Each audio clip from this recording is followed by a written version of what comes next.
Lately I have noticed something fascinating. I pick up my phone, start scrolling through short videos, and it feels like every other video is exactly what I'm interested in. Before I know it, an hour has flown by. It's almost like the platform can read my mind. That's a super relatable experience, and you're hitting on a core truth of our digital lives now. The answer to why does the platform know me so well is recommendation algorithms. They are the invisible engines behind so much of what we experience online. Recommendation algorithms, huh? They're everywhere now. From shopping apps to music streaming, even food delivery. Every time you open an app and see content on your homepage, it's usually thanks to one of these algorithms. But how do they actually work? How can a string of cold, hard code seemingly understand our preferences like some kind of mind-reading trick? That's exactly what we're diving into today. Let's imagine you suddenly become an e-commerce platform. Your job is to show buyers all the different products available. If a buyer sees something they like, they'll buy it, right? The seller makes money, the buyer gets what they want, and your platform earns revenue. Everybody wins. So, what you choose to show a user is incredibly important. Ideally, every time a user opens your app, they'd see exactly what they're looking for. This challenge exists across all kinds of online applications. Music apps need to suggest songs you'd enjoy. Food delivery platforms need to recommend restaurants that suit your taste. Right, so that's where recommendation algorithms come in. They're trying to solve the problem of what do I show this particular user? But how do you even begin to sift through, say, millions of products or billions of videos to find the few that someone will actually like? Exactly. The sheer volume of items is staggering, and new content is added every day. Yet, you can only display a tiny fraction of it to any given user. So, at its very core, a recommendation algorithm is a filtering system. It needs to design a special sieve for each user, quickly sifting out the items that user will most likely love. Now that sounds impossible, doesn't it? Human preferences are so varied and quirky, any item could be loved or hated. It feels like a complex, mysterious psychological problem. How could a mathematical algorithm possibly crack that? Yeah, I definitely think math, being so cold and logical, couldn't understand human emotions or preferences. Well, the good news is, mathematical algorithms don't actually need to read minds. What they rely on is a fundamental assumption called the preference similarity principle. Sometimes it's also referred to as the low-rank preference hypothesis. Sounds fancy, right? But it's actually pretty simple. Imagine that you and your friend, user A and user B, have shown similar preferences in the past. For instance, both of you love watching cute animal videos or food tutorials. Your likes and watch histories highly overlap. Then, one day, your friend likes a new comedy video. The algorithm can then make an educated guess that you'll probably like it too. Why? Because your past tastes were so similar, it's highly likely your tastes will align on this new video as well. That makes sense. It's like, if you both liked that, you'll probably like this too. So it's not just about user similarity, but also item similarity? Absolutely. If item X and item Y are frequently liked by the same group of users, for example, fans of Jay Cho's song Ching Tien often also like Ricefield. Then, if a user likes Ching Tien, the algorithm can naturally infer they might also enjoy Ricefield. What's crucial here is that this mathematical assumption doesn't involve understanding the actual content of the video or the style of the music. It doesn't grasp why you like something. It's an abstract logic of birds of a feather flock together. If two people have consistently liked similar things in the past, even if we don't know what those things are specifically, we can infer they're likely similar people. Therefore, their preferences for any new item will probably be similar too. The same applies to items. If two items are liked by very similar groups of people, they're probably similar items. Okay, I'm following. So this preference similarity principle is formalized into what you called the low-rank preference hypothesis. How does that translate to the actual math? Think of a gigantic spreadsheet, or what we call a matrix. Each column represents a different user, and each row represents a different item. If a user likes an item, we put a check mark or a high score in the corresponding cell. If they dislike it, a low score. If they haven't interacted, it's empty. This preference matrix records all user preferences. You might think describing every user's unique preferences would make this table incredibly vast and complex, but the low-rank preference hypothesis suggests it's not quite so complex. It argues that users' preferences for a huge number of items aren't entirely random or independent. Instead, they follow a few latent preference templates. Templates? Like categories of things people like? Exactly. A preference template imagines as a typical representative taste pattern.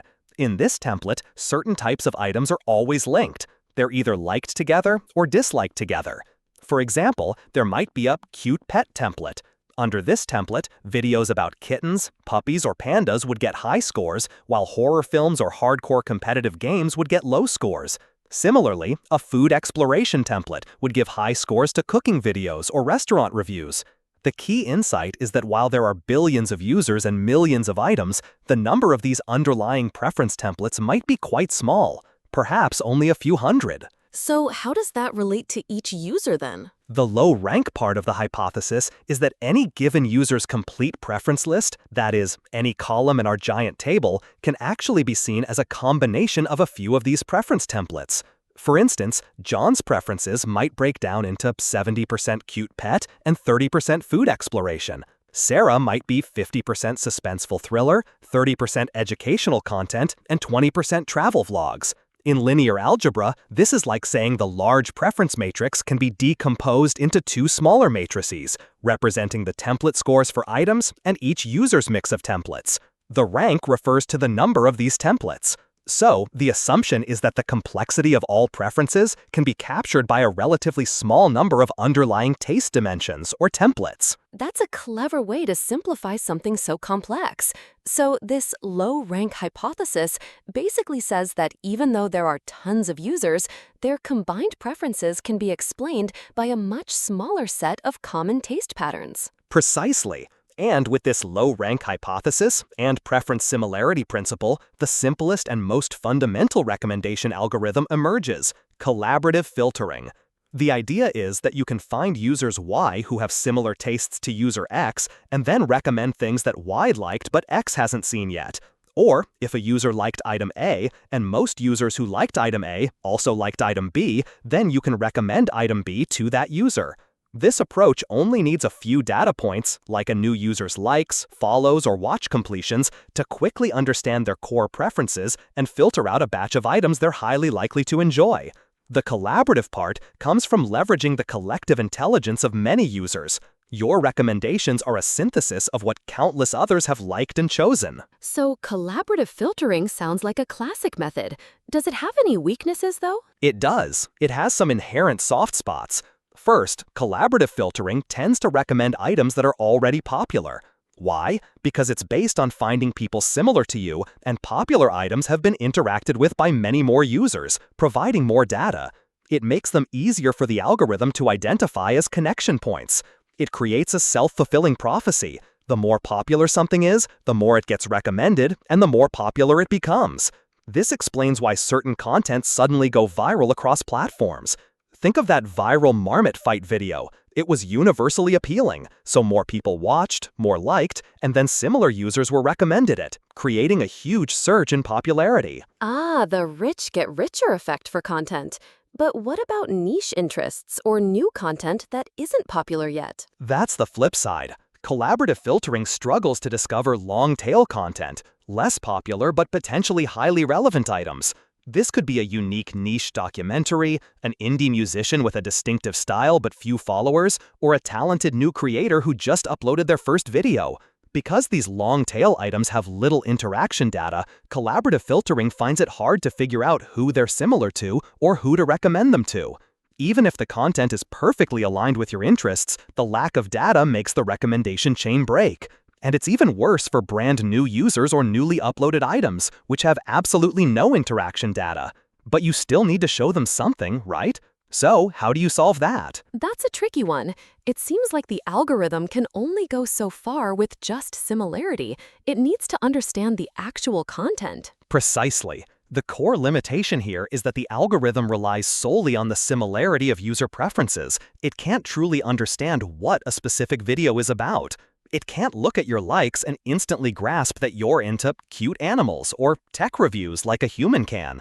For a computer, a video, a song, or an article is just a long string of ones and zeros. How does a computer know that the complex binary code of John's liked videos represents beauty streamers, while Sarah's binary code means adorable pets? Good point. How do they bridge that gap? The earliest, most direct method was manual tagging. You'd hire a team of human curators or editors to watch every video, listen to every song, read every article, and then assign a series of tags based on the content's genre, style, and attributes. So, a video might get tags like dance, pop, or beat sync. My videos, for example, might be tagged mathematics, science, educational, or bedtime stories. Then, when it was time to recommend, the system would look at the tags of content a user had liked in the past, figure out their most preferred tag combinations, and then find new content with those high-frequency or high-importance tags to recommend. That makes sense for a small scale, but with the massive amount of content uploaded every day, that seems impossible to scale up. And I imagine the tags could be pretty